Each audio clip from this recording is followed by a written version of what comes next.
I just will put the picture back up of the world leaders. This is a pretty remarkable photo. You've got, you know, Prime Minister Abbas and Prime Minister Netanyahu, President Abbas, excuse me, Angela Merkel there. This is the King of Jordan. Cameron. The King of Jordan. Hussein, and why is if the United States, I mean, forgive me, but if there's ever a picture that says our policy is leading from behind, that's it. All right, ladies and gentlemen, before we get to Andy McCarthy, we want to hear from you. Is President Obama handling Islamic terror properly?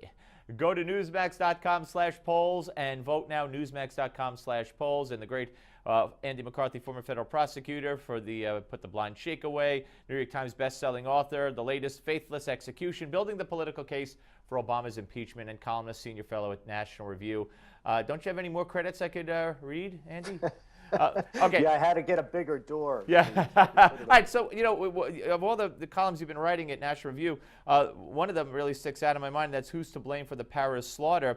And in the same line, almost back to back, separated by the word and, you got Hillary Clinton and the skunk who wanted to know if I was Jewish the other day, Anjem Chowdhury.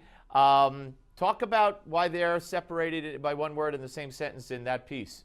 All right. Now, you didn't have to show him any particular proof of Judaism. No, I wasn't going to go there, no.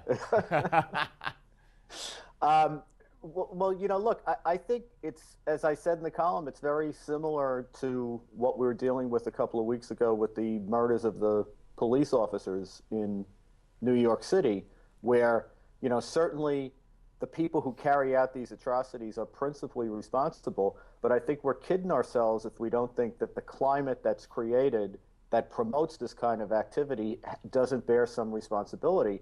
And I, for one, don't think it was that strange for President Obama not to be on the scene. And in some ways, I almost admire the fact that he elected not to go to the demonstration in Paris, because had he gone there, he would have been demonstrating against the very policies that he has tried for 6 years to implement, very much including the imposition of Sharia blasphemy standards on the American people, notwithstanding our First Amendment liberties.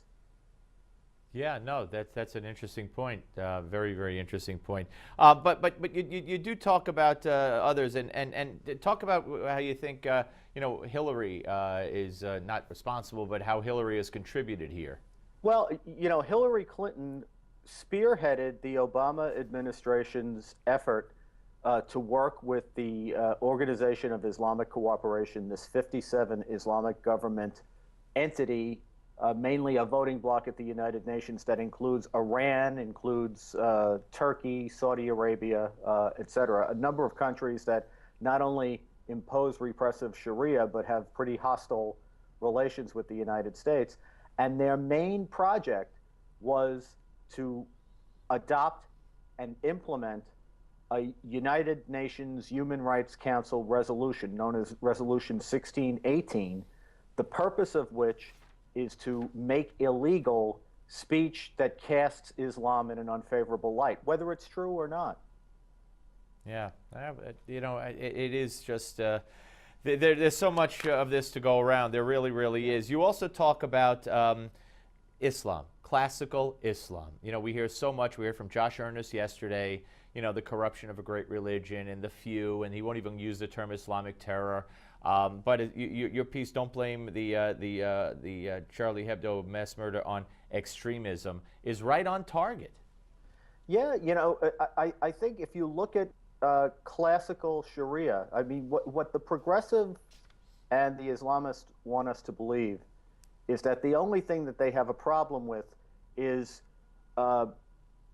gratuitous insults of Islam that are along the lines of things like piss Christ, which we all find obnoxious, but nevertheless we allow under our freedom of speech.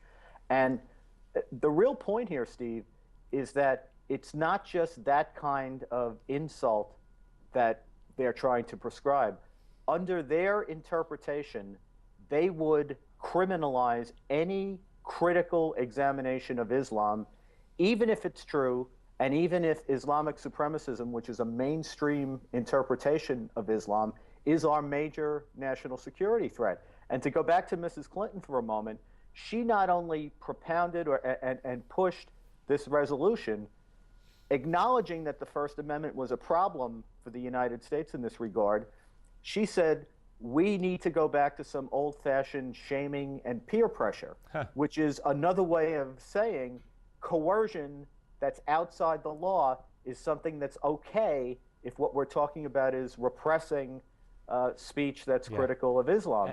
Now, I'm not saying that she called for terrorist attacks. No, no, no, no. But when you know the violent propensities of these people, you shouldn't and be you saying say that coercion outside the law is okay, what do you expect is going to happen? Absolutely. Andy, always great to talk to you, sir. Thank you very much. Thanks so much, Steve. Andy McCarthy, ladies and gentlemen. Brent Bozell next.